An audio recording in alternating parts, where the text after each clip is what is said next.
Empatia, o que é e como desenvolver? Você acredita que tem pessoas que não têm empatia e não é um problema de uma escolha pessoal delas? Pessoas que não têm empatia sofrem de um transtorno mental pouco conhecido, raro, chamado alexithymia. Por que alguém não tem empatia? O que é empatia? Como desenvolver empatia? A neurociência descobriu que a empatia, na verdade, é uma habilidade inata do ser humano, porque nós temos um conjunto de neurônios, os neurônios espelhos, que nos possibilitam não só a conexão com outro ser humano, conexão mesmo no sentido pleno, nós nos conectamos não só pela internet, ou pelas redes sociais, ou pelo WhatsApp, ou pelo Instagram, mas nós nos conectamos pelos neurônios espelhos. Um alexithímico,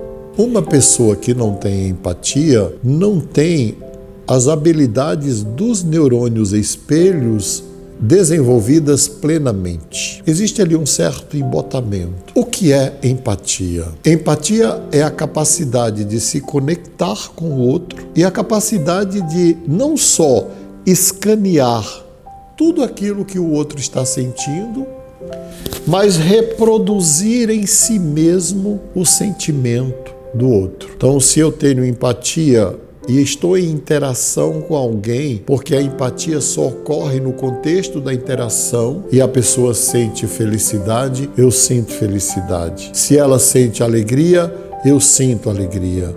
Se ela sente prazer, eu sinto prazer. A empatia, do ponto de vista positivo, é comum na situação de enamoramento, encantamento e nas relações de pessoas que se amam e estão apaixonadas. Porque ali existe também uma projeção, não é? Um se projeta no outro e não só se vê no outro, mas também vê o outro em si. Seria o ápice da empatia positiva, não é? Mas existe a empatia também no sentido de não só se conectar ao outro, mas ter a capacidade de sentir a dor do outro. O outro está triste, eu sinto a tristeza. O outro está sofrendo uma dor, eu sinto a dor do outro. Em última análise, a empatia é a capacidade de se colocar no lugar do outro. Quem criou esse termo empatia foi Carl Rogers, um grande psicólogo existencialista, pai da psicologia centrada na pessoa, o Carl Rogers. O Carl Rogers chegou ao termo empatia. Primeiro ele procurou o termo simpatia. E ele descobriu uma coisa interessante. O termo simpatia, que é formado de duas palavras gregas, sum mais pathos, na origem significava sofrer com o outro. Mas o termo simpatia foi se transformando, como todo termo linguístico se transforma, e hoje simpatia não tem mais nada a ver com o sofrimento, a dor do outro, tem a ver com a identificação com o outro. E aí ele procurou duas palavras gregas que representassem melhor a conexão e a compreensão da dor do outro, do sentimento do outro, e encontrou duas palavras gregas também, que é em mais pathos, é sofrer junto com quem sofre. É aquilo que Paulo falou: alegrai-vos com os que se alegram e chorai com os que choram. Isto é a empatia, talvez a melhor definição de empatia. Como desenvolver a empatia? Você sabe que a empatia é fundamental para médicos, para quem exerce a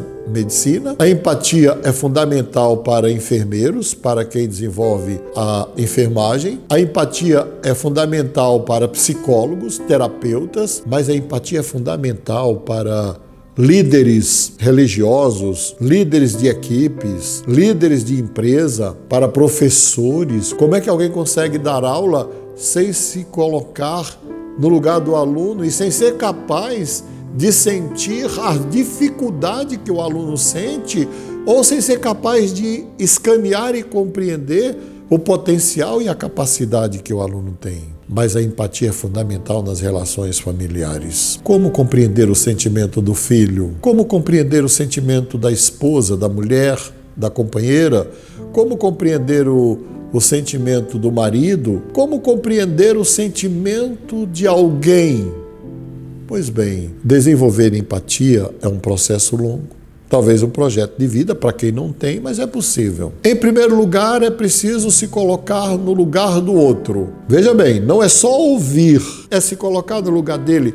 Quem é este outro? O que ele está sentindo? Qual é a experiência dele? Eu vou citar aqui um livro famoso que ajuda muito a desenvolver a empatia, que é O Corpo Fala, do Pierre Weil. Quando você estiver conversando com alguém, primeiro leia o livro, tá bom? Mas quando você estiver conversando com alguém, depois de ler o livro, observe todo o gestual desta pessoa. Observe o olhar, observe os traços do rosto, porque nós somos capazes de ler até 7.000 traços e expressões diferentes do rosto de alguém.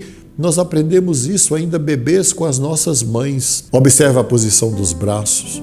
Observe a posição do corpo, observe a posição das pernas, porque se alguém diz, eu te amo, é uma coisa, mas se alguém diz, eu te amo, é outra coisa. Se alguém diz, você é bem-vindo, é uma coisa, mas se alguém diz, você é bem-vindo, é outra coisa. Se alguém diz, eu estou aqui para te ouvir, e olha na outra direção e pega o celular e fica digitando na mão ou olha para o relógio, é uma coisa. Mas se alguém diz, eu estou aqui para te ouvir, fala, abre o coração, que eu quero te ouvir. Eu faço questão de te ouvir. É uma outra coisa. Observe e tente, de forma delicada, bastante sutil, copiar, imitar os gestos do corpo do outro. Eu sugiro isso para executivos que têm que se submeter a entrevistas para cargos de direção e até de presidência de empresa. E para meus jovens psicólogos que fazem supervisão comigo, eu falo, se o paciente cruzar as pernas, cruze também na mesma direção. Se o paciente senta para trás, sente também do mesmo jeito. Se ele senta para frente, sente também. Por quê?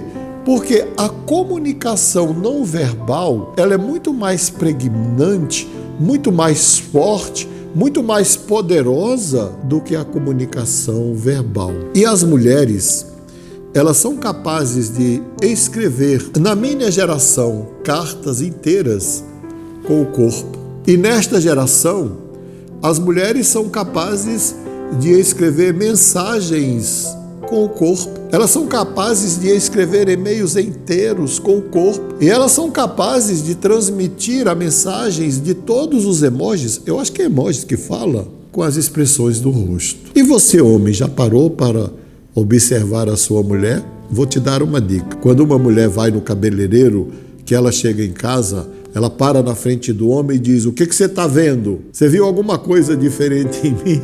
Homem nenhum é capaz de ver, porque nós não temos esta sofisticação de empatia. Sabe o que eu faço? Eu falo, você está linda, maravilhosa. Porque eu não sei o que é que ela está falando.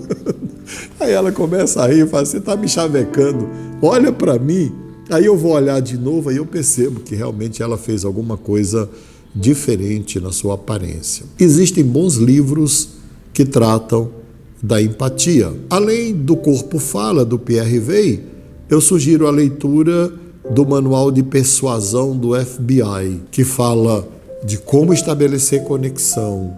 É claro que é uma arte, e uma arte pode ser desenvolvida, aprendida, de como se conectar e, ao mesmo tempo, ler, escanear e compreender e sentir o mesmo que o outro sente. Desenvolva a empatia. Aprenda a usar a empatia. É a maior ferramenta que nós temos para nos comunicar e para nos relacionar com as pessoas. E a empatia não é uma questão de rede social. Empatia é face to face, é olhar olho no olho, assim como eu estou olhando para você.